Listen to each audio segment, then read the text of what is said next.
NAKABA! Oh, sweet mother of mercy, he's here again. You know I need to complain! Thank you to our final patrons, Strawbones, Redwood4765, and Midnight Gemlord. Thank you to our final patrons, Strawbones, Redwood4765, and Midnight Gemlord. Now, before I'm this breakdown / review of Chapter 88 of Four Knights of the Please leave your own list on the chapter in the comments section down below. Leave a like and subscribe if you haven't already. Also, hit that little notification bell so you miss out on any videos that come to the channel. Also, you can now become a patron to the channel for as low as $1 a month. You can get exclusive videos, early content, and more. You can also become a member of the channel for as low as $3 a month to get the same perks and more. Now, let's hop into 2 weeks ago's poll. So, 2 weeks ago, I ended up asking y'all how we felt about this spin on a pretty classic love story, and the love story is Lancelot and Guinevere. It's something that's kind of been around ever since, like, the first revamp of, well, not first, I believe, I've watched Overly Sarcastic Productions video on it. I forget which incarnation, but Lancelot, I do not believe, is in original Arthurian mythology. He's an addition from a later variation of it. But of course, naturally with his addition, the whole idea of Guinevere and Lancelot's relationship was born. And thusly, I wanted to know how people were like NAKABA's spin on it. And I gave you two options. You're either loving it because it's a classic love story done anew, it's great, or you're loathing it. It's kind of weird to be gaslighted into love. And I think I made myself quite clear on where I stand in the last review, and my stance hasn't changed. But regardless of that, with an overwhelming 64% of the vote, it's not necessarily too overwhelming. It's like a 2-to-1 ratio. So it's pretty relative. It's pretty relative. I'm loathing it. It's kind of weird to be gaslighted into love. Did end up taking the spot. And I still have to agree. Even I can't even lie and say I've softened up on it. Like, legitimately, I don't know. That's what I view it as. Like, I just straight up feel like Gwen, due to her dreams, is now forcing Lancelot into something that could organically happen. Don't get me wrong, it could entirely organically happen. Once again, despite being a massive sevendeadlysins fan, and obviously reviewing Four Knights literally every week it drops, I actually don't know that much about Arthurian mythology. So I'm not sure if this is like loyal to canon or anything. Any of my Arthurian mythology buffs, let me know down below. Like, was it always this way? Was Gwen able to gaslight Lance into love every single time? I genuinely don't know. But if so, then historical accuracy, I guess. Like, let me not knock the hustle of it. But either way, I just kind of don't like how it's done. I feel like you could do it more organically. Especially considering, like, it was the only love story left that kind of could have been done organically that wasn't already previously set up. Like, I don't know. Anne and Percival is kind of just like, main girl, main boy. Tristan and Isolde, that was set up off screen forever ago, apparently. Chion gets no love, and neither does Jade, because they both suck. Nasiens, big rips to my boy Nasiens. But, like, essentially, this was something that NAKABA could have built organically from the ground up, but it was like, you know what? Let's just make the girl dream it. And then, bada bing, bada boom, we'll have her tell him he loves her. Or else. So, I guess it'd be like that when it'd be like that sometimes. I don't like it. I've already gone into why I don't like it. Whatever. Whether you think it's a 12-year-old telling a 16-year-old to fall in love with them, or a 71-year-old telling a 16-year-old to fall in love with them, it doesn't do it for me. If it does it for you, I am happy for you. I'm glad you enjoy it, and I hope you keep enjoying it, because it's gonna be one of the main, probably 3 love stories in the series. So I hope you guys do enjoy it. And who knows, maybe I'll come around after like a time skip or 2 or something like that and see everything about Gwen, and maybe I'll actually develop any sort of like appreciation for her character, because let me tell you, after this chapter I have even less appreciation for the character. But regardless, the 36% of y'all who love it, that's what I'm saying. Enjoy it. I'm not, once again, whenever I give my opinions on these things, it's not like my opinion is the law, I am the moral high ground. No, I'm a dude on the internet telling you what I think about a piece of media that I like. Do what you will. Whether that's disagreeing with me or agreeing with me or being somewhere in between. But regardless, thank you so much for participating in last week's poll, or 2 weeks ago's poll. Make sure you get your input in on tomorrow's poll, dropping at 12 p.m. to make sure your input is included for next week's review. Now, let's hop into Chapter 88. What's up, guys? Ugly Pencil here, and here we are to review Chapter 88 of Four Knights of the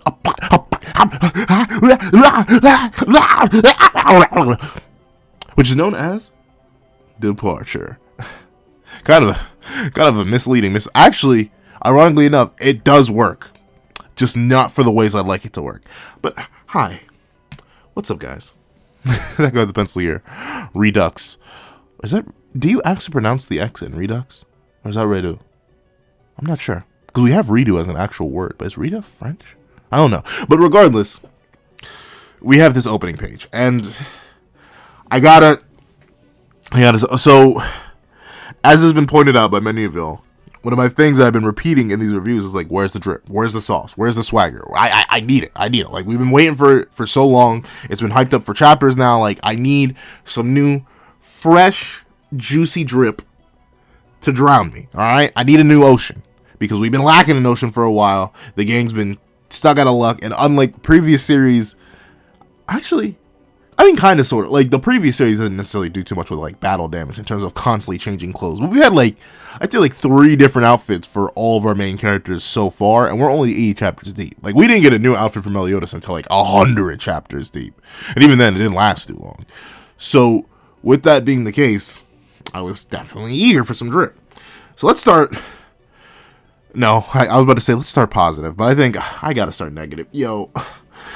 Nasiens, what they do to you? Nasiens, no. No. Nasiens, why? Okay. Let me cope a little bit. The coat's still drippy. The coat is still drippy. I don't know. Something about the coat, it just be hitting, right? Like, and this may be sounding a little biased from the guy whose avatar is literally in a trench coat. Or a bootleg anime trench coat, because trench coats do not work in any way like the way I draw them. But regardless, it may just be my bias there, but I think the coat looks endlessly drippy. Still, something I do like also on Nasien's fit. I like the chest guard, or chest plate, or whatever, which has all those places for him to hold vials. That's neat. I don't know why he would need them necessarily, because, like, he can produce any poison, but I guess if he needs something that's not a poison to carry on him, he can keep them there. I like that. Good to have. We're still not sure if he can reproduce the Ceranos horn effect on his own, so maybe he's carrying some Ceranos in there. There we go. We like that. We can amp some people. But then it just all goes downhill from there. Like, what? Number one, the coloration, right? What is it with NAKABA in this shade of green? I don't know. I've seen it so often. Everywhere, and I don't get it. It's always ugly. Like, it's not a saturated enough green to remind me of grass, like good healthy grass. It's not that green, but it's also not like, it's like that one shade off of lime green, and I don't think lime green looks good on clothes. And notably, once again, what's up, guys? I'll go with the pencil here. I'm not a fashion designer, so if any of y'all with actual fashion degrees in the comments are like, well, actually, pencil, this shade of green is beautiful and perfect for every single fit that could ever fit, then shoot, let me shut up, let me go off and take my unqualified self and go somewhere. But still, at least in my opinion, with my lack of training within professional artistry or anything like that, literally just a dude with a pencil, it looks so ugly. Like, I don't get it. And it's the yellow and green combo. Like, what is the combo there? I don't get it. It just looks weird. And then top that off, like, hold on, I'm about to double check his earlier designs. Okay, I'm not crazy. Why does he have short shorts on? Like, legitimately, why is bro wearing, like, the shortest of shorts? Like, legitimately, those things are barely on the upper fourth of his thighs. Why? What is this? Bro has always worn pants before. Sure, more lime green probably wouldn't have been the best, but it would have been better than having bro's whole thussy out. Like, legitimately, why does he have that out? Why does the world need to see that? Like, bro, I'm literally swinging for your knees because it's clear. Why are you doing that? And the thing is, why does he have the calf-high red and green socks? Is this Christmas time, bro? Like, what is this? Does Christmas exist in the sevendeadlysins universe? Why? What is this? And I think the biggest atrocity... Okay, no, the socks... The socks are the biggest atrocity. I literally have no idea why NAKABA colored them that way. They kind of make me want to hurl. But regardless, the hat is like... Next to the coat, it was one of the main contributors to Nasiens' drip. Like, legitimately, the hat-coat combo carries. Put a hat on, put a coat on, and bada bing, bada boom, you're 10 times as drippy as you were before. Except for this weird knockoff Baker Bonnie hat bro has on. What is this? Why do you have this? Why is it floofy? Fluffy? Fat? Like, it looks like there's something in there. But we know Nasiens doesn't have that much hair, and we know he can wear a regular hat. Why make it that way? It looks like have y'all ever... I'm gonna really date myself with this. But you remember those old like Jiffy popcorn things that you would put in the stove and you would drag them back and forth and it would pop up and poof up like that? That's what Nasiens looks like with that hat on. It looks like he's literally about to pop that bad boy open. You're about to get a stream of popcorn out. And while Percival will be happy with that, I'm not gonna be happy with that. Why? It just looks so weird. I don't get why NAKABA decided to do this to Nasiens of all people. The drip doctor, the drip connoisseur, the drippiest of the drip, the walking ocean that was Nasiens, our drip master. Why did you do him this dirty? Like, the coat is the only thing, the coat and the chest guard are the only things that are remotely drippy. Everything else from the fit, even the shoes, I'll give the shoes a pass, because there are other characters on here with even weirder shoe designs, and we'll get to them. But like, what in the world? Like, NAKABA, what was it? What drove you to do this? Like, what possessed you, dog? What really possessed you? But let's get off Nasiens, all right? You know, I still love my boy, but man, is he looking a little bit less drippy. Let's hop into our next criminal offender. Isolde, what's happening? Isolde, what is happening? Why? Like, unless you have black hair, I feel like there's a single rule. Why are your thigh highs matching your hair color? I just don't get why. Why would you do that? What possessed you? What made you wake up this morning and say, yes, this is the fit. This is the fit. I'm going to wear thigh highs that match my hair. Like, same shade and everything. Thigh highs, arm, and like, what are these arm sleeves? I don't know. Once again, not a fashion guy. If you guys saw it, you see what I wear on a daily basis in my reactions. I am far from a fashion guy. But regardless, dog, like, why? Why do they match the hair? Why are they like that? And what is that, like an armor piece kind of onesie thing over a leotard? I'm assuming, like, why? The coloration is nowhere near as bad as Nasiens, but I don't like the matching hair. And the thing is, the bow is then once again an off pink or something like that. Then you have the weird color of the blue. Like, and the thing is, Isolde blue only matches the accent blues on the rest of the Tristan platoon. That's all that matches. But the thing is, the reason it doesn't work for Isolde is because it's so much of her character design. It's essentially her entire torso, which makes her look weird alongside her compatriots who have accents of blue, hints of blue. And then you have the dark leotard, which only goes with the pants, but you only see, like, maybe that's like 10% of her character design, which doesn't work since it's 50% of the rest. Like, Anne goes on to make a comment later in this chapter, and I respect it, but still, I don't know, the fit it just ain't fit. Where do you even keep your weapons? Like, I guess you're just gonna have it wrapped around your waist or something like that, because I legitimately don't know. And where's the armor? Where's the armor? You are one of the, let's see. Yeah, I can't excuse it. I can't excuse it. I can excuse some other characters for not having armor because they have other ways to defend themselves, with their magic can defend themselves. But Isolde, you need armor, as we saw when you clearly got knocked over the head by Meliodas. But no, I guess not. I guess this is the fit. It's ugly, it's stupid, it's dumb. I'm gonna wombo combo over to Donny next. And here's the thing, right? I like Donny's fit. For the most part. I think the general design of it is fine. I like the whole blacksmith look he's got going on, you know, with the apron, the solid piece of armor on the front. You know, that's fine. The main things that get me are the darn shoes, dog. Like, what were you thinking, Donny? Like, what are they? Bro has like 5 different colors in one shoe. I don't know. Once again, I think I need to keep reaffirming this just in case y'all forget. Not a fashion guy, but like, bro has orange, another shade of orange, a light blue with off yellow, like, not toe lips, like the lip of your shoe, and then the red, which goes down into a lower part of and then the white. Like, I don't know, it's just like the shoes are doing 5 different things at once and none of them are working. I'm sorry, you could pick one, stick to one, and you may have some element, some decent modicum of fashion, bro. I don't know what NAKABA did to you. The rest of the fit is fine. I don't get why the undershirt, like the turtleneck, is such a weird color. Like, I think you should have just gone all blue or something. Like, either commit to one or the other. Like, the apron being that weird off blue, the same as Isolde's whole, like, torso fit, and the turtleneck itself being orange. I don't know. That off orange, weird. I don't know. It feels strange, but I'd say out of the entire Percy platoon, he's the and you know how much this pains me to say this when I can't say nasiens is the drippiest of the Percy platoon.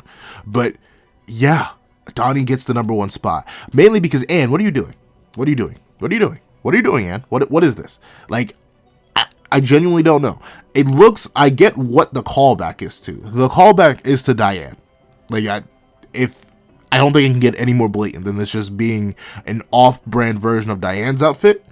But then, like, what's with the, I'm not sure what you call those. I should look that up. Is it spalders? Whatever. The thing she has, the arm guards, like, why? And why is she wearing a corset? I don't know. Wouldn't that restrict your movement? Once again, usually don't wear corsets. Did I ever have to? No. I didn't even have to, even when I acted. So, like, no, I don't know. But I feel like that would restrict movement. And aren't you a sword fighter? Don't you need a whole ton of torso movement? Why would you be wearing that? I don't know. Why are there, like, holes in the side of your thigh highs? Like, so people can just, like, stab you. I mean, it's not like the leotard and or the thigh highs are going to provide much armor anyway, but I guess they don't ability this sometimes. The orange and brown combo isn't the worst. Like, we've seen it before, mainly on Diane. But even then, Diane, the brown came from the hair. I feel like it wasn't necessarily in the armor itself, which kind of balanced it out. I think the coloration of Diane's gauntlets was better than what the coloration and design of Diane's, like, gauntlets worked a lot better than what Anne's rocking here. But still, she's just not looking as rough as Percy, dog. Like, Percy, what happened? What's going on here, buddy? What's going on? Like, here's the thing. I partially get it. Partially, right? Because I'm assuming, if I had to take a shot in the dark, he's gonna get his cape back. He's gonna get his hood back. And he's gonna get the helmet back. And maybe that'll balance out this design by hiding it. Because seriously, I don't know what the thought was. The only thing that looks good on Percy is the gauntlets. Like, those also remind me of the fighting gloves that Guinevere wore in the first Isolde Fighting Festival. Those look just fine. No complaints about those. But the rest, what's with this purple? Like, what is this, like, very muted purple that makes up this entire onesie fit? Like, I just don't get it. I don't get it. Why do this? What is going on here?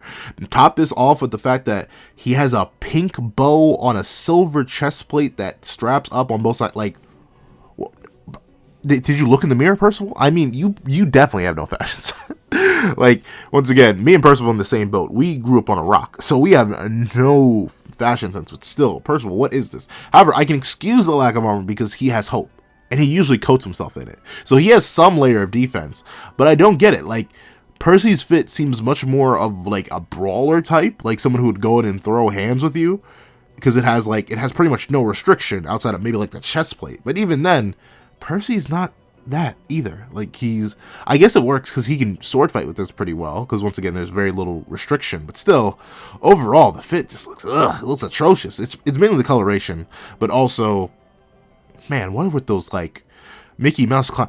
Ironically enough, this fit straight up gave me hard flashbacks to Sora. KH1 Sora. But the weird thing is, I like KH1 Sora's fit. And I think it's just the vibrance of the fit plus the jacket on KH1 Sora's fit, which kind of hides the onesie effect. And the belt also kind of, like, tricks you out of the onesie effect in KH1, along with the zipper. Meanwhile, Percy, literally, I don't even know how he put it on. Like, legitimately, I guess maybe there's, like, a zipper on the back that allowed him to put that on, because I don't know how he did otherwise. I don't even know how the armor piece fit around him. Like, legitimately. It's just a ugly fit with clown shoes. And then, here's the thing, right? Gawain, I get the reference. I get it, word for word, bar for bar. It is literally just Merlin's outfit, or genuinely, actually, it's kind of Escanor's final fit before he lost the top part. Like, if you remember, Escanor, when they went to invade Camelot to go free Meliodas from the cocoon, wink, wink, nudge, nudge, Merlin, that's literally the exact same fit he was wearing. I think it was literally the same belt, the same shoes, everything, same pants, all that was the same, except the pants may have been black, I'm pretty sure. Or at least I remember they were colored black.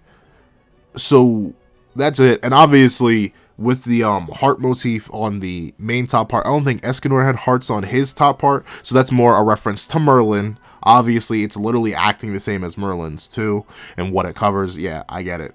And also, the poofy part, I think was also, yeah, that was also in Merlin's original design. Escanor happened to co-op that after Merlin. So it's literally just, you know, Escanor and Merlin's love child reborn. Whatever. It's, I need to see it on, like, the Gargantuan Gawain first. Because, I don't know, it just doesn't seem to hit the same as Escanor or Merlin's. And I think it's mainly because she's indubitably small. Like, I think it's just, she's literally 2 feet tall, and it just doesn't hit the same. You need the gains or something. Like, something about it doesn't work. The coloration, fine. It's a nice reference. Bada bing, bada boom. It leads to a really nice moment later on in the chapter that you may hear me cry over. It's fine. And Lance is fine too. Like, he didn't even change. Good for him. Another, I'm probably going to cry moment later on in the chapter because of why he didn't change. Bada bing, bada boom. And here's where we get to the part that hurts me the most, dog. Like, let's talk about Tristan. Tristan, I like most of the fit. Like, don't get me wrong, I like most of the fit. It's simple, it's clean, it's concise, it works, right?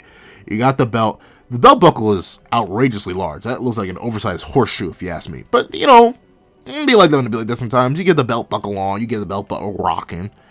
You have the nice floofy, I have no idea what you would call that. It's all those things you see old English people wear in, like, all those old movies, like the fluffy thing that comes out. Makes him look very formal, look very royal, look very official. He actually looks like a waiter, kind of. Especially with, like, the arm behind the back. You just replace his waving hand with, like, a plate in hand. He looks exactly like a waiter. But even then, the blue that takes up most of Isolde's outfit actually works well as an accent to the white on Tristan's outfit. So I think that's fine. I think the gold coloration works well with him. It complements the brown, it complements the blue, and the pants are a fine color. The only thing I have to get on Tristan's case for is why only one leg guard? Like, why? I don't know. And why is the blue on the leg guard the exact same blue as on the clothes?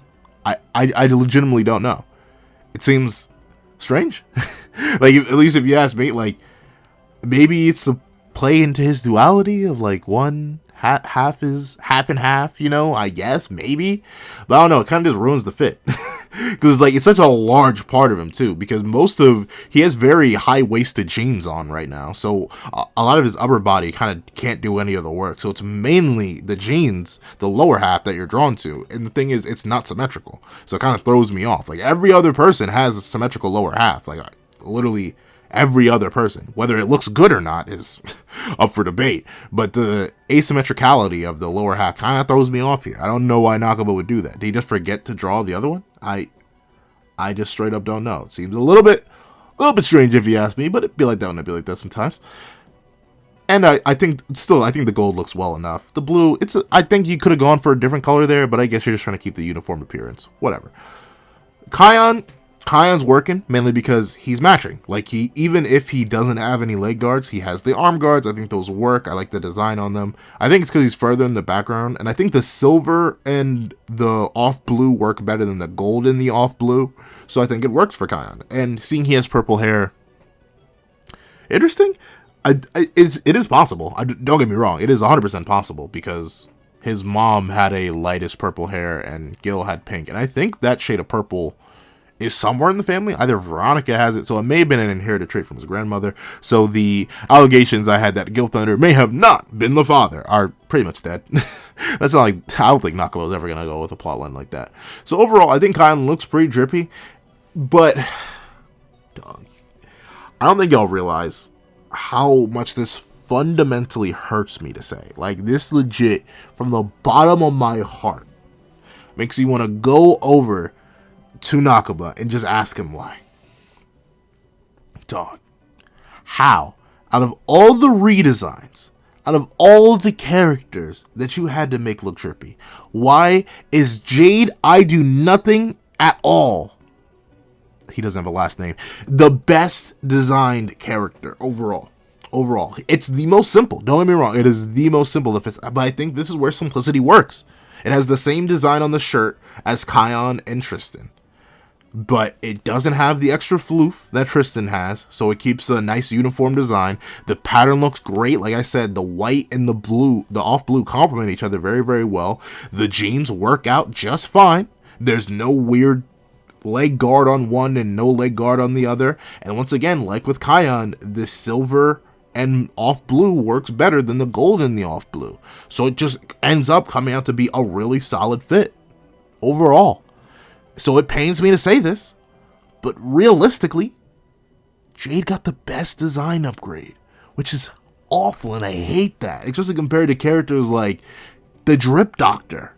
That's really it. I don't know, like, you weren't really hearing me like freak out, except for Lance. Like, but Lance, he didn't even get a change because he's already perfect. So like, legitimately, Nasiens not being number 1 drip is just sad to me. Like, let me rank them real quick. Number 1 drip has got to be Jade. Number 2 has got to be Chion. I really can't. Out of the redesigns, I'm leaving Lance out. I still think he'd be number 1. I think his fit suits him perfectly. I think it's really well designed. I like the callbacks to the characters that existed in the fit. Yada, yada. So, out of the redesigns, Jade's number 1, best fit. 2, Chion. I think I still gotta give... Wow, that's sad. I still, despite, just because of the mess that are those shoes, I'm gonna give number 3 to Tristan. The Tristan platoon is kind of winning right now. 4, I'm probably gonna give it to... I'll probably give it to Donny. 5... It's like a callback versus the coat. I think I like the coat more. I'm gonna give it to Nasiens. Then I'll give it to Gawain. Then I'll give it to Donners. Then I'll give it to... And maybe I think I'd actually give that, because with this I'm gonna have to give it to Isolde, then I give it to Anne, then I say Percival. He just has the worst redesign, which I know is mean. I know it's mean, but I don't know. I just don't like anything about his redesign. Literally outside the gauntlets. Or is Anne last? I don't know. It's between Anne and Percy who's last. But I'm sorry, this literally could have been a whole video in itself, just ranking the fits. But let's actually hop into the chapter itself. So we open up and we do get to see that,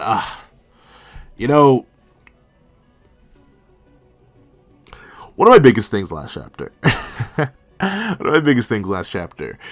And I saw it in the comment section too, so I know I'm not crazy. A lot of us were questioning, realistically, at the age of 12, how big of a change in fate could you really have made?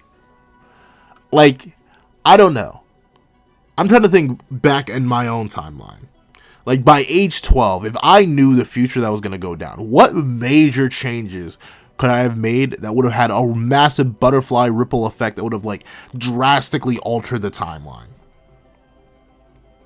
I can't think of anything. But once again, I don't live in a super magical... I try to say supernatural and magical at the same time. A supernatural, magical world. I don't live there. I don't have the ability to see the future. So who knows? Maybe it's different. But we come across a certain situation here, and we see that in the inn where Gwen was, a certain person is waiting for her. Let me adjust my tie. Please, accept my apologies. But you are Princess Guinevere of Camelot, are you not? I've heard rumors that you wield the power to see the future. I am a knight who serves a distant kingdom. I must ask you to come with me and lend us your power. So obviously this knight is Ironside. You can recognize by the amazing beard, the amazing mustache. I'll admit, Ironside has a really good design. I don't think I ever necessarily... I liked it. I think I praised it way back when we saw his face in the first time. I never necessarily said, wow, this is a really good design. But I really like it. The high cheekbones, the beard, the mustache. I really, really like it. It's a really solid design. But here's where it hurts me, right? Here's where, like, the thing. And here's the thing. We'll get into it. But Gwen is like, here, there's no need to be so indirect. You're one of the 4 perils who serve Camelot, the Red Knight, Lord Ironside. Just make it clear to me that you came to kidnap me. Now, tap in the brain, tap in the skull. Don't get me wrong. You know what, let me not get to it yet. I'll get to it once I get to what she says about this whole situation. But obviously she knew, word for word, bar for bar, Ironside is here to kidnap her. Which makes me wonder, like, did Ironside literally, like, jump off the ship and go hide? Or did he literally have to appear, pick Arthur up, leave, and then come back, and then get it? I guess he went home to get an outfit change and come back here. Because I don't know. Unlike Pelgard, whose fit makes sense for fitting under the armor, I don't think this complicated fit fits underneath the armor that Ironside was wearing. Especially, like, the armor the shoulder armor and stuff like that. But regardless, interesting idea to think about. But my main thing here is, right, Ironside, you really, like, this, I guess, the reason I'm a bit thrown off by it, if it was Mortlock, I wouldn't be so, like, weirded out by it. But one of the main things I was, like, talking about last chapter that I was complaining about, and people said, stop complaining, Pencil, and no, I won't. I'm sorry. But with, am I really sorry? No, I'm not. But with that being the case, one of the main things I was talking about is, it's kind of weird. 16-year-old to 71-year-old, you know, not my spin. 12-year-old to 16-year-old, not my spin. Once again, I'll repeat it for the people in the back. I am not a moral high ground. I am a product of the society that raised me. I find it weird. If you don't, if your society doesn't, if this society doesn't, fantastic. Wonderful. Arthur's 36. No, 32. 16 years. I believe he was 16 or 17. He's either 32 or 33. This is his wife. Remember, that's Ironside's mission. That's what's the weird thing about this. Like, Ironside's whole goal was find Arthur a wife. What did Ironside do? What was his main mission? Find Arthur a wife. What did he tell Arthur when he showed up a couple chapters ago? Found you a wife. Who is the wife? Technically, once again, mentally 71. Whatever. And I don't know. I guess I'm mostly different. I suppose a 32-year-old dating a 71-year-old doesn't bother me. Nowhere near. Yeah, it doesn't. I don't matter. Do what you will. I know a lot of people are into older women, so do what you will. But this older woman is 12. And Arthur's 32. If this isn't just a new case, I don't know what it is. Like, we now have the 8 deadly cases. It is, we have established beyond, there's new levels of cases. But who knows? Maybe this was normal at the time. Apparently. I don't know. Was 32 and 12 really normal? Was 32 and 71 normal? 71 doesn't exist. At this time period, in this time, usually you don't get to 71. At least I don't think so. I think, like, what? Life expectancy was 40? 50 if you were royalty? 71 doesn't usually happen. So we're already breaking conventional standards of the time period. But I don't know. Just picture it. And admittedly, Arthur's still in a 16-year-old body. Like, he's visibly hasn't aged. No beard, no mustache, no nothing. So it technically is still a 16-year-old and a 12-year-old if you're cool with that.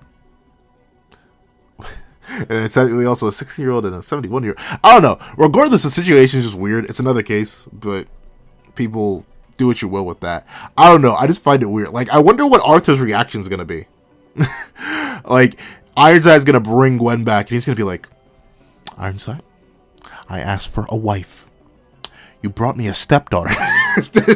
Like, legitimately, I don't know. I could see that. You brought me another niece, Ironside. I wanted a wife. But my lord, she can see the future. I don't care if she can see the future. I need a wife, not a child, Ironside. I'm not into that. But who knows? Some people may be. If you are, and you're 32, I don't know. I don't know. Do what you will. If you're in this time period, do what you will. With that being the case, as weird as I find that, Ironside is like, oh, well, shoot, I guess. So, this is your ability. Oh, so let me hit the Ironside voice real quick. Splendid. So this is your kaleidoscope. But if so, then why? If you foresaw my arrival, surely you could have called for help or run away. Nothing would please me more, but if I defied fate, I'd have to pay an even higher price. Really? How interesting. Alright.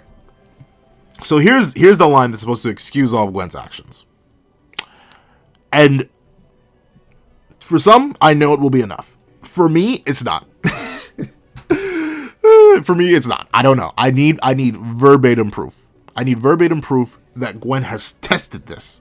Like, I need the calcs. I need all the calcs in creation to be run right here, right now. Because I fundamentally refuse to believe by the age of 12, you somehow defied fate in a way drastic enough that something even worse could have happened in such a short time period.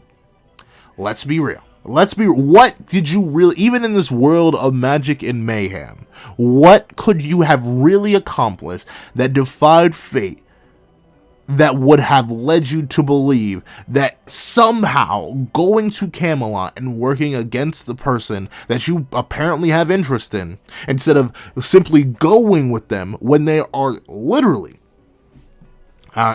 it depends how you want to scale Lancelot, but if you were to ask me, at least right now, based on the narrative that was foretold to us and what we saw, Lance is arguably a top 5 character in the verse, especially considering a lot of top characters are now dead. Looking at you, Supreme Deity, looking at you, the One Ultimate Escanor, looking at you, the Demon King.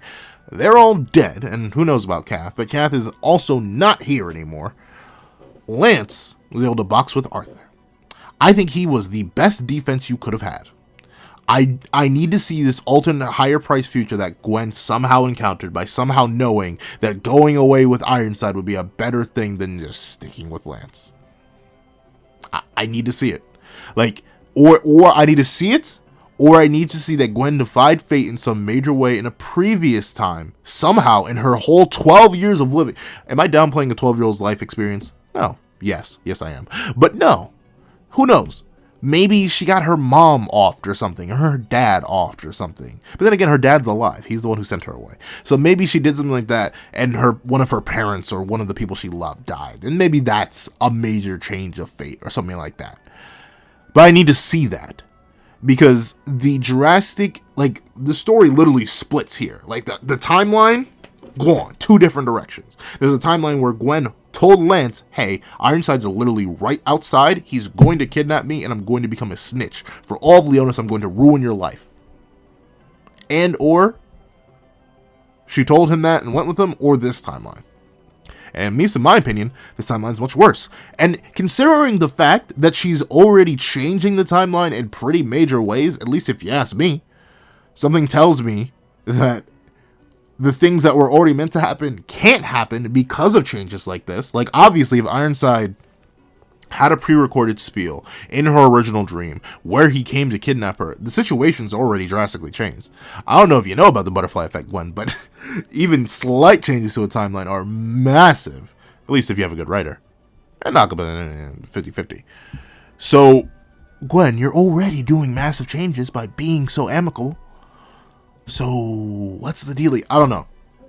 I don't think this is enough, and like, it really makes me not like Gwen as a character. Like, straight up, separate from the entire case thing. Especially considering one of the major themes of the previous series was breaking away from fate. Disobeying it, going against it, fighting fate. Technically, the Demon King was, well, heck, you can argue all the way back. It was fated that chaos would rule over all the lands, and eventually it did. But the Demon King Supreme Deity defied fate. It was fated that the goddesses and demons were going to be at war for eternity. Look at the goddesses and demons defying fate and literally going against the gods. It was fated that King was never going to be drippy, and King was drippy, like legitimately. Fate changes all the time in this series. So seeing a character just completely give up without even trying, at least in the eyes of the reader, right? Because this comes to like I forget what. This is what happens when you watch too many YouTube breakdown videos. It's like so many ideas and concepts get mixed in your head. But it comes to the whole, here's an example, right? What if I told you, if you can drive at this point, I know I have a wide range of audience members. What if I told you, when you go down a street near your house and you turn left, there's a pothole. And you don't want to go there because it'll literally destroy your car. Like, it's literally just straight up a sinkhole. Your car will fall in, bam. Or you can just go one more street down and make a left and you'll be perfectly fine. Most people would go down the street, but a lot of people would still go left because they think it's a shorter route. They don't believe me, stuff like that. So I'm telling you that something bad would happen, but I'm not showing you. I'm not proving it to you. So some people would go out there and prove. But that's a real life scenario. It's even harder to do that in fiction, at least to me, because fiction, especially something like manga, is a showing narrative. It's a visual medium. So you need to show, not tell me. So Gwen is essentially telling me, and I'm assuming NAKABA is using this as an excuse to justify Gwen's actions, like straight up going against Leonis when she has an perfect power to ally with Leonis and the person she really ends up loving. She has expressed no interest in Arthur yet, though I guess she knows she's going to end up as his wife. So she has told us that there is a pothole down to the left. But me, being that stubborn individual, I want to see her drive down it and go to the left. I want to see proof, because I don't believe her. I legitimately don't believe that there's a massive sinkhole if she goes to the left, because I have no proof. You have not shown me a picture. You have not shown me any report. You have not shown me evidence. Nothing. All I hear is someone who's too lazy to defy fate. And sure, that's a pretty hard claim to make. Like, oh, so Pencil, you're lazy, or you're active enough to try and defy fate? I don't know. I don't have a laid out fate before me, but in essence, I need proof. And I want to know about y'all. Do y'all need proof? Or do y'all believe Gwen, that apparently something bad will happen? Like, do you really believe in the first 12 years of her life that she went through something so horrid by trying to change fate in a major way? Like, I don't like it. But regardless, moving on, we do get to see that as Lance is running back within the rain to the inn, he's like, I got a bad feeling about it. Which is weird. Like, Lance, you are exponentially fast. I don't know how you're struggling to do this, but we see that Lance is like, I got a bad feeling about this. What if the hope we'll lose actually is... And then, randomly, he hears Lancelot. He's shocked and confused, and he's like, wait, Gwen, is that you? What's going on? Are you okay? And she says, I'm fine, so please listen. Don't ever blame yourself for this, because it was fated to be. But I'm not scared, because I believe in you. One day in due time, you'll find me again. All this could have been avoided. And once again, it's just the pothole example again. You need to show me that the future... I need to see an alternate timeline. And this is... The thing is, this is not beyond NAKABA's purview. This is not beyond NAKABA's scope. Cass showed us alternate timelines when things went bad. Everyone died. They lost. They were no longer in contact. Bada bing, bada boom. We saw that timeline. So it's fully within NAKABA's abilities to show us a bad timeline. So until I see that, Gwen, stupid character. I straight up don't like her character at all, on any level. And this is wild. I didn't like her introduction. I didn't like her midpoint. Her current endpoint in the narrative. We are probably not going to see her for a while. We're probably going to go on this little mini adventure and Gwen's going to become a background character again. Wonderful. Fine. But at least this entire stretch of Guinevere, from all her choices to her decisions, to how she's impacted other characters, to how she's decided to not impact other characters,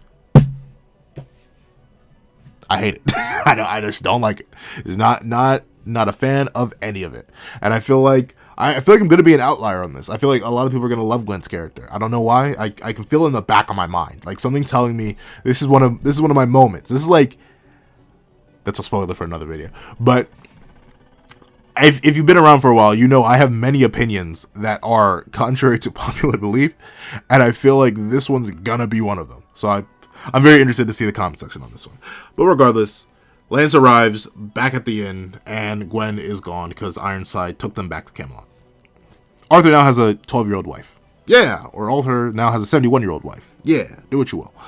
With that being the case, we cut away from that, because Lance failed, and we are back at night. So apparently, I guess the hope was Gwen. Alright. But with this being the case, we cut tonight back at the castle, and Percival's like, hey, guys, I got our new drip. And with that being the case, everyone's like, oh, new drip. Wow. Let's try. Is everything that Anne says this? I mean, I guess she's going to kick the guys out the room. She's like, wow, I know. Let's try them all on together. Hey. Anne, I know you are close with these people, but don't trust Donny. You can trust nasiens and Percival. Don't trust Donny. Actually, you can barely trust Percival. You see how much that man was fiending 2 chapters ago? But regardless, don't trust Donny. With that being the case, we see that while Anne and Percival and Donny are excited, nasiens is kind of like, whatever. And we see that Anne even asks, like, huh? Aren't you happy, nasiens? And he's like, well, I am, but I have this foreboding feeling that, like, a whole 20 minutes of this review was dedicated, and even a hefty chunk of that, to dunking on these fits. especially my own. And I can feel it in the drawers, aka the drip force, that these clothes just aren't gonna be drippy. And now Pencil's gonna be eagerly awaiting the next line of fits. And I know he's internally praying that in reality, these fits are no more than a 10-chapter limit, and they get replaced immediately, except for the Tristan platoon. Unless he wants Tristan to just lose the leg guard. But with that being the case, he actually says, oh no, it's just something else really. Which really ties into the fact that nasiens is, he ain't got no love interest. Long story short. And stole the love interest card from him. So he is not going to be our Percy boy's main love interest. So big rips to the boy nasiens. You know what? Be like that when I be like that sometimes. Hey. Happens to the best of us, the rest of us. Tough as leather. You can call me Knuckles. I like Sonic on Chuckle.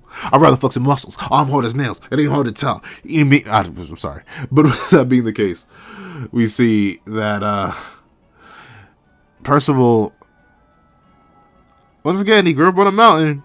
He says, come on, nasiens, take them off. Which, in any other context, but I think literally any other character would warrant a whole new case. But regardless, we do get to see that nasiens gets directly assaulted by Percival and torn out of his clothes. All of you to the nurseable shippers, run wild with the imagery of what you probably think happened in that chibi panel. But regardless, we do get to see the fits in black and white this time. And I will admit, black and white does the fits just a little bit better. I think the coloring, the black and white sends Donny's through the roof. It probably propels it up to straight up. See, I'm having this debate again. It may just propel it to the top spot in terms of redesigns, the black and white, because I like it now. I like it. I like the fit way more in black and white. I think he looks way better. If I never see that colored fit again, I think it's probably number one out of the fits. I think it has the most going on. It fits his heritage. It fits everything. Yeah, it's number one. It replaces Jade. However many spots Donny leaped up to number one. Percival's fit also looks fine in black and white. I think it looks a lot better. I think everyone's fit, except for maybe Anne's. I don't know. It's still weird. But I think pretty much everyone's fit looks better in black and white. Yeah, even, especially the Percival platoon especially, but the Tristan platoon looks better in black and white too. But we see that Percy, his fit, he likes it because it's sturdy and easy to move in. I'm not sure about sturdy. Like, the only sturdy part would be the chest plate that you somehow put on. But with that being the case, he is clanging, he is banging. But with that being the case, I can see why he would use it. It seems apparently lightweight enough that he can just move around in it. I can see him using it well. We see nasiens likes the fact that there's plenty of pockets for test tubes and medicines, which is pretty convenient for him. Obviously, he's probably going to be, if our cast ever gets poisoned, like, since Tristan can't seem to heal any illnesses or poisons yet, he can only heal physical injuries. I'm not sure about Percy. Percy's magic can take on the properties of poisons, but I'm not sure how well it can heal poisons. It seems like nasiens will definitely be that. He'll be the medic of our group, or I guess the specialized medic, because Tristan and Percy in themselves are medics. And I think I still don't like the short shorts and the calf highs of nasiens. I don't know. Even in black and white, it's still a little bit weird. Anne says her fit is perfect for her, but once again, I don't know.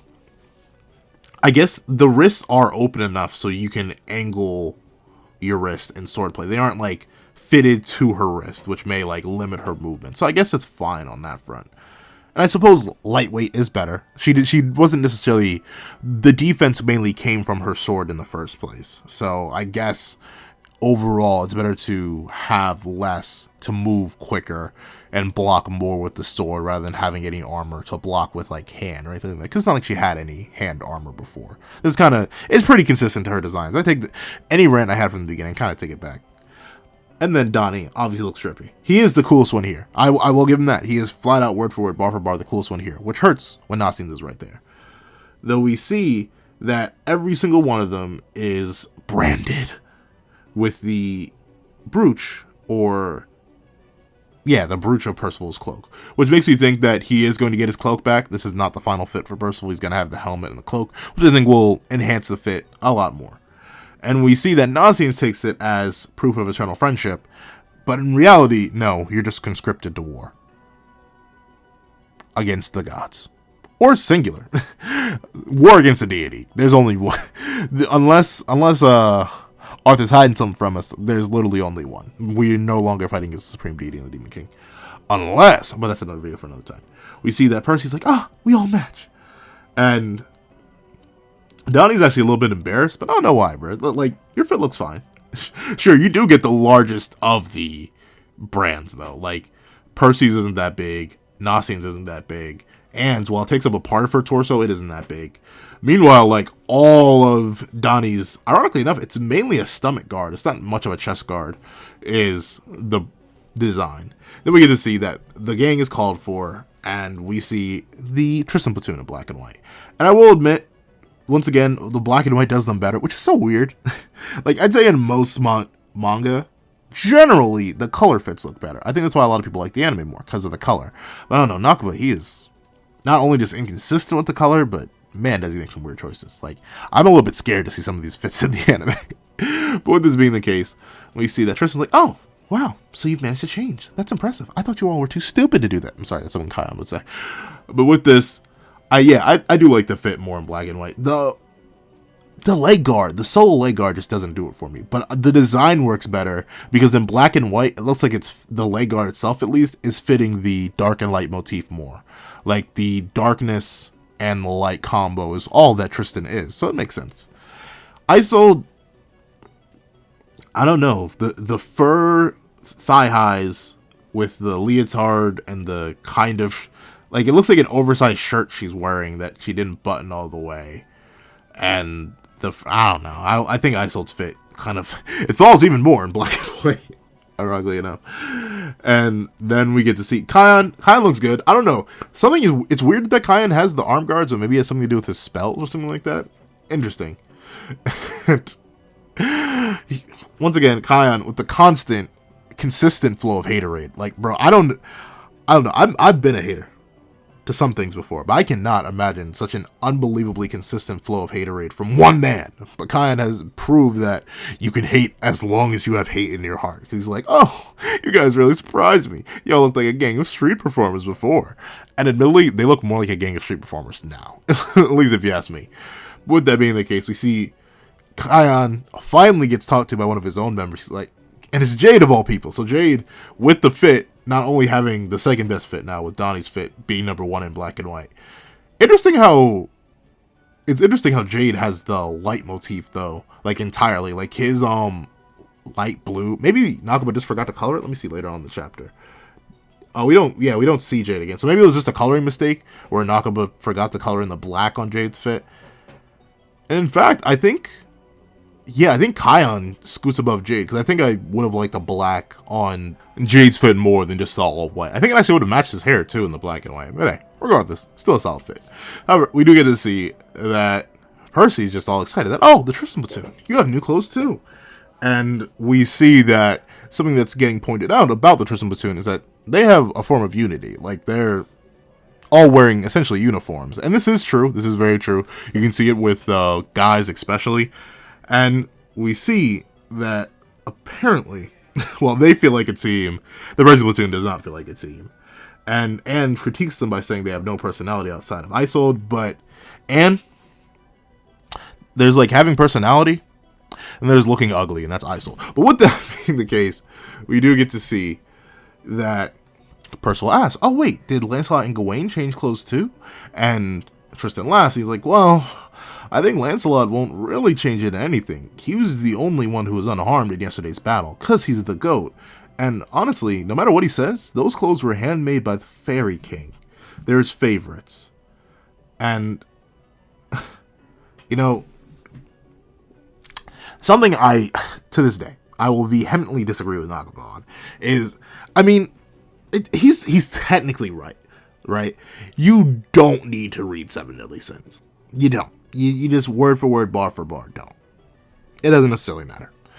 However, I will say this. Some things just will not hit the same if you didn't read Seven Deadly Sins. Like this line right here about Lance loving the clothes made for him by the Fairy King, if you have no context of what that means, you have no idea who Lance's mom is, who his uncle is, who the Fairy King is in general, it kind of just slides over your head like, okay, whatever. He likes the clothes made by the Fairy King. I guess they're neat. That's all you get if you're a Four Knights fan. And that's probably all you're going to get. But if you're a Seven Deadly Sins fan, you know what that gives you? It gives you Lancelot wearing the clothes made by his own uncle, Harlequin, made for the half-human, half-fairy boy, because Harlequin learned from humans to make clothes. And it shows that to this day, he still appreciates humans enough to make clothes, and especially he loves his nephew enough to custom make his own clothes for him. And of course, you can see in Lance's design, his clothes are referenced to King's old clothes, from the hoodie to the top. The only thing is that they're sleeveless. And we see how much Lance loves his uncle for doing that for him, because he would never change those clothes, because they were made for him by his own uncle, because his mom is Elaine, the younger sister of the Fairy King. It hits different for me. I don't know. It hits different for me as someone who loves Seven Deadly Sins and loves that part of King's character. The fact that his clothes are designed after humans, even after all the humans did to him. I love that. It's neat, gosh darn it. It's neat. I appreciate it. I love it. It's something that you'll only get if you read Seven Deadly Sins that you just won't get elsewhere. Well, you'll get it elsewhere in terms of other sequel series. But in terms of, like, touching little things, little lines like that, that'll bring a tear to an eye.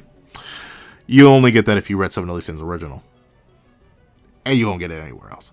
With that being the case, we do see that Anne doesn't even know who the Fairy King is. It kind of wants to know what's up with him. Like, he's a king, but he makes clothes. And we see that Gawain just apparently was not in her room.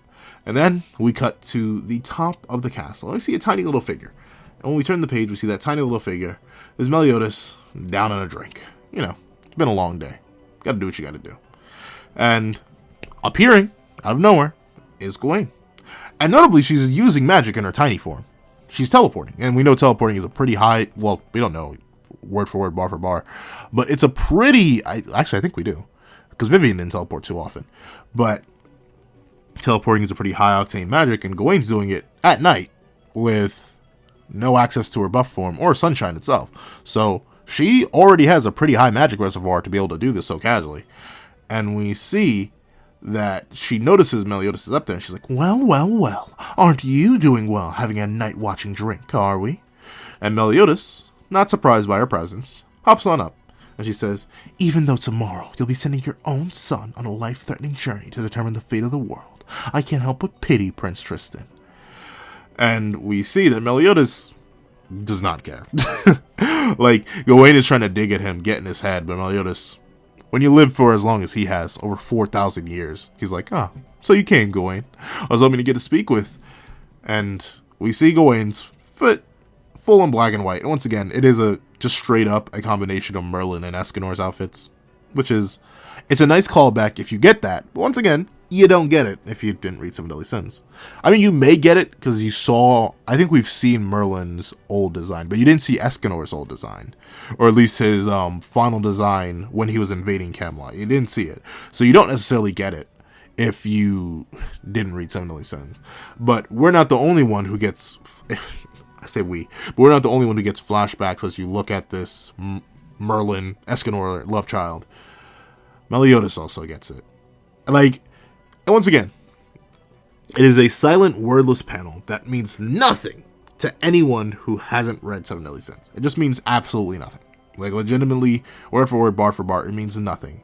But this look, where Meliodas' eyes go blank and he goes silent as the wind blows and he stares at the child that could never be, the child between his friend of 3,000 years and a friend of 40 years in Escanor. Or not at 40, but he didn't know Escanor for that long in comparison to someone like Merlin. But still, as a guy who clearly cared for Escanor, who spent who knows how many days training with him, helping him control his power, seeing the essential reincarnation of him. Like, he sees Merlin physically, most likely, because remember, Merlin's tiny form looks very similar to Gawain. I think all it's lacking is the mole.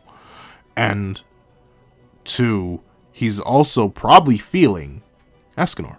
Like, Sunshine is another magic that Meliodas has had a ton of association with, whether it be through Mael, whether it be through Escanor. Meliodas, while he may have never wielded the power, he spent a lot of time with Sunshine. and he feels it through Gawain. So he's literally in physical appearance, he's seeing the friend he lost to Arthur 16 years ago. And in magical appearance, he's seeing the friend he lost to death 16 years ago, reborn. And it explains the longing look that Meliodas has, because he just wishes for happier times. I bet he does wish that Merlin was still a friend and Escanor was still alive, so they could live their time out with the rest of their friends. But that time is gone. That time has passed, and you just don't get it. If you never read Seven Deadly Sins, you don't get it. With that being the case, we see that Meliodas even says, "Man, this is a surprise." And I wonder who designed their clothes, because I feel like this is purposeful. But we do get to see that Gawain does not get the salty at the moment. She's like, "I'm the one who's surprised here. What kind of fashion sense is this? Bring me the heathen who thought of this instant." I'm shocked Gawain even thinks like that, because I thought of that too, but I didn't say anything. With that being the case, he says, "Sorry, the one who designed it isn't here right now." Which makes me think it was King. But King has better fashion sense than this. He's way more drippy than this. If he designed Lance's clothes. And specifically, there's the distinction that Tristan made earlier, that King designed Lance's clothes, not their clothes too. So maybe it's different. Though we see Meliodas is like, "Oh yeah, but these clothes will stretch to fit your size, right? And what's more, the top quality stuff that's been magically processed so it can withstand your magic power, meaning it won't break away once she gets into gigantic gain mode, but it'll readjust back to whatever size she is at," which is good. Though we see that with that being the case, Gawain is like, "Oh, well, hold on, maybe their fashion sense isn't too good, but hey, the functionality is kind of fire," you know what I'm saying? And we see Meliodas being kind and cordial, is like, "Oh, by the way, is there anything you'd like to ask?" And Gawain says, "Indeed there is." And she starts flying. Just straight up flying. So she can fly. That means everyone in one way, shape, or form can fly. Apparently, according to NAKABA, Lance can't fly unless he's in fairy form, which is weird. Like, dude is half fairy, and his mom and his uncle never had wings. So why can't he fly? I feel like he can. Maybe NAKABA was just lying or didn't want to reveal that just yet. But all the four knights have some variation of flight. And Lance does too. Even if he just has to transform, he can probably transform a part of himself. I feel like he doesn't always have to go full transformation. Even still, we see a transformed version of him in Gwen of Edinburgh. I'm going to call it that is Lance. That fat fairy, it is Lance. With that being the case, we see Gawain ask a pretty legitimate question. "Do you believe I would seriously help you lot? Do you believe I would fight King Arthur as a knight of prophecy? Did your homework on me, didn't you? You know I'm the daughter of Arthur's brother-in-law. You see, I've nothing to gain as your ally, and absolutely no reason to become one." And, Gawain, you're lucky Meliodas is a nice guy. Because if I was Meliodas, especially in his level of power, I'd be like, "Oh, is that truly the case?" And Gawain would go, "Of course it's the case." And I would crush her head. Legitimately, if you're going to threaten my son, my family, my kingdom, the people I care for, and you obviously have some degree of magical power by being able to freely fly, use teleport, have sunshine, you're obviously some sort of liability if you are not an asset. Gone. Slaughtered. Dead. Because I don't know, you're risky. Obviously, you're talking mad dangerous right now. You're talking mad spooky, and I don't like spooky talkers, if you know what I'm saying. Though it is interesting, and it is true, Gawain does bring up a pretty good point. In essence, she has no reason to work for Leonis. As far as she knows. She obviously has some fear of Arthur, which is why she probably will end up working for Leonis, and I realistically don't think this is setting up a traitor plotline. I just don't. It doesn't feel like it.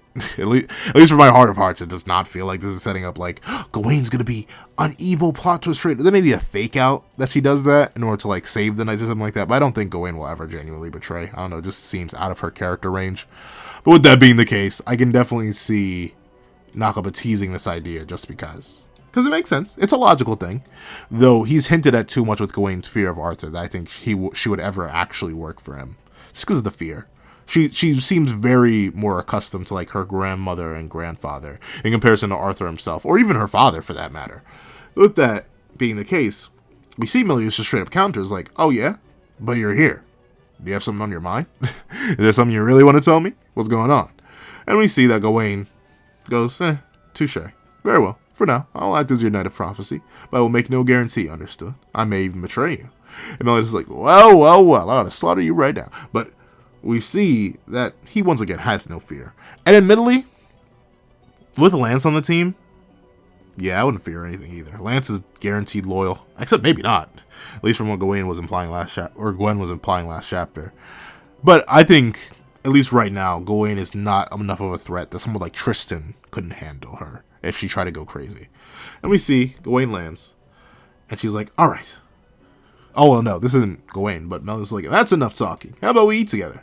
And she's like, I refuse. I'm not even familiar with you. And Meliodas goes and says, well, I guess if you lay down to Billy this sometimes, you know what I'm saying? And man, I went out of my way to prepare a whole thing of pudding just for you. And Gwen's like, pudding, made just for me. Now that's a different story. Maybe Batman, maybe we need to partake of this pudding. But we see that Meliodas apparently heard how much he likes pudding, but of course, note the phrasing, he prepared it. And we see, as Gawain admits to being a sheer pudding addict, is revealed that there is indeed an entire barrel taller than Gawain worth of pudding. And it looks nice, like all Meliodas' dishes. And we see Gawain starts legitimately foaming at the mouth, like, is this really a barrel full of pudding? And Meliodas is like, oh yeah, I call it the Meliodas Special. Which, unfortunately for Gawain, like, ironically enough, if I was Gawain, I would betray off this alone. Like straight up word for word, bar for bar. I would betray on this alone. Because he takes a big old spoonful and then nearly dies. Like, straight up.